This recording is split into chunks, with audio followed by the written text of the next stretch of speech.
कि आदमी कितना घिनौना है। उसने सीधे बाहर पेशाब किया, फिर बदबूदार हाथ से आंखें मली और वॉश बेसिन पर आया, लेकिन हाथ नहीं धोया बल्कि जेब से च्युइंगम निकालकर मुंह में डाल ली, फिर कचरा जमीन पर फेंक दिया। उसके बाद आईने की ओर एक खुद को बहुत स्मार्ट समझने वाली मुद्रा में देखने लगा और जाने के लिए तैयार हो गया। लेकिन तभी पीछे से आवाज आई। असल में ये शौचालय पर लगे एक निशान की हलचल थी। आदमी ने साफ शब्दों को देखा, मैंने सोचा कि तुम्हारा रंग बदल गया है, मैं भी पूर्ति करूंगा। लेकिन तभी अजीब बात हो गई।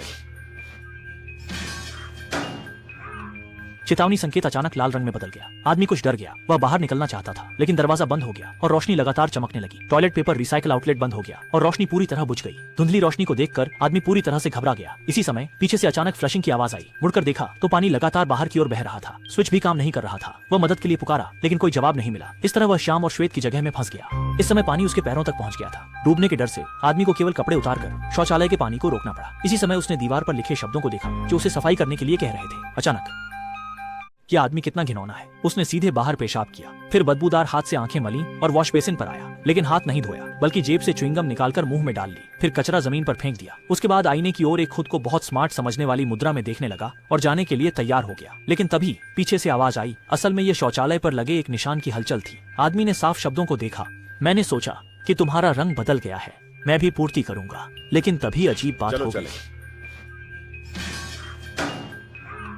चेतावनी संकेत अचानक लाल रंग में बदल गया। आदमी कुछ डर गया। वह बाहर निकलना चाहता था, लेकिन दरवाजा बंद हो गया और रोशनी लगातार चमकने लगी। टॉयलेट पेपर रिसाइकल आउटलेट बंद हो गया और रोशनी पूरी तरह बुझ गई। धुंधली रोशनी को देखकर आदमी पूरी तरह से घबरा गया। इसी समय पीछे से अचानक फ्लशिंग की आवाज आई। मुड़कर देखा तो पानी लगातार बाहर की ओर बह रहा था। स्विच भी काम नहीं कर रहा था। वह मदद के लिए पुकारा, लेकिन कोई जवाब नहीं मिला। इस तरह वह श्याम और श्वेत की जगह में फंस गया। इस समय पानी उसके पैरों तक पहुंच गया था। डूबने के डर से आदमी को केवल कपड़े उतारकर शौचालय के पानी को रोकना पड़ा। इसी समय उसने दीवार पर लिखे शब्दों को देखा जो उसे सफाई करने के लिए कह रहे थे। अचानक